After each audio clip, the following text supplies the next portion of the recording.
in strong opposition to this motion to recommit. Is the gentleman opposed to the motion? Yes. The gentleman is recognized for 5 minutes. Thank you, Mr. Speaker. In 2011, we came to this House for one reason, and it was a motion to recommit. We recommitted to the people of the United States that we were going to change the way business was done in this town. This motion to recommit is a joke. This is ridiculous. Now let me tell you about what it's like to be in the real world and not inside the Beltway. I operate a business that my father started back in 1953 after being a parts picker in a General Motors warehouse, going to fight the war and coming back home. I called our body shop manager today, Jason Scholes. He's been with me for 26 years. And I said to Jason, I need to know the cost of tape, Jason. He goes, well, what are you talking about, Mike? I said, in our body shop, when people wreck their car and bring their car, and I know we have to use a lot of tape. He says, oh my goodness, has the cost of tape gone crazy? He said, we use two types of tape, Mike. We use green tape. Green tape is the tape we use when we have to use water on a job, and we have to make sure that tape sticks. He said, that's up to $4 a roll. I said, tell me about the other tape. He said, well, the other tape is yellow tape. I said, yellow tape? Tell me what the yellow tape does. He said, that's when we're going to paint a car, and we don't have to use the green tape. The yellow tape's a little less expensive. It's only $2 a roll. He said, but Mike, I got to tell you, we're spending $160 a month on tape, and it's really starting to make me wonder about whether I'm doing the right thing. I said, so Jason, we're spending about $2,000 a year on green and yellow tape.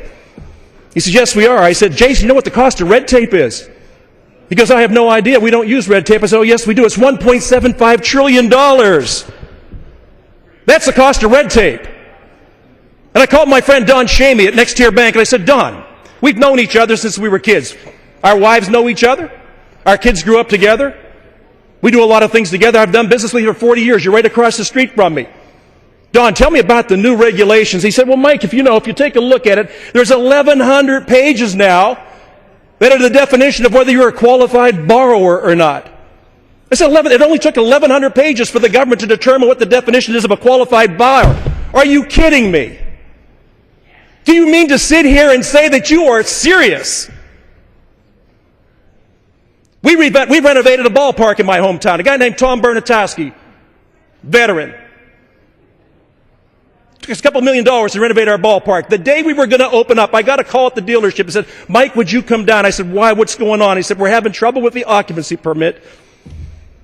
So I went down to see. I said, so what's the problem? He said, well, here, come in the men's room. Let me show you what the problem is. I said, we have 1,500 people want to come see the opening ball game. They say, yeah, but we've got a major problem. You see, the mirrors in the restroom are 1/4 of an inch too low. So you can't possibly open that ballpark. So you want to know the price of regulation? You want to talk about the thousands and thousands of pages that we put on the backs of the job creators? You want to talk about creating jobs in America? When you want to see a nation that doesn't want to participate but wants to dominate in the world market, then let them rise. Take the heavy boot off the throat of America's job creators and let them breathe.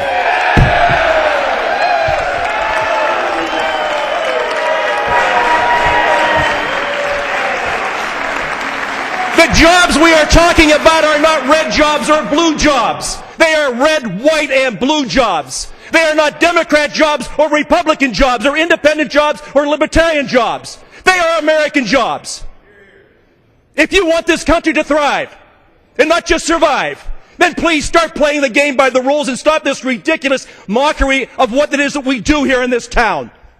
We are so out of touch with the American people. And you know what all this does? It adds layer after layer after layer of cost.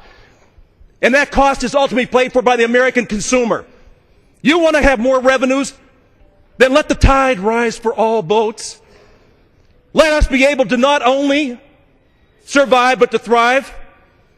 I urge all my colleagues on both sides now, this is not a left or right issue. This is an American issue. I urge you to rise today and vote for H.R. 4078. Let's let America get back to work. And with that, I yield back.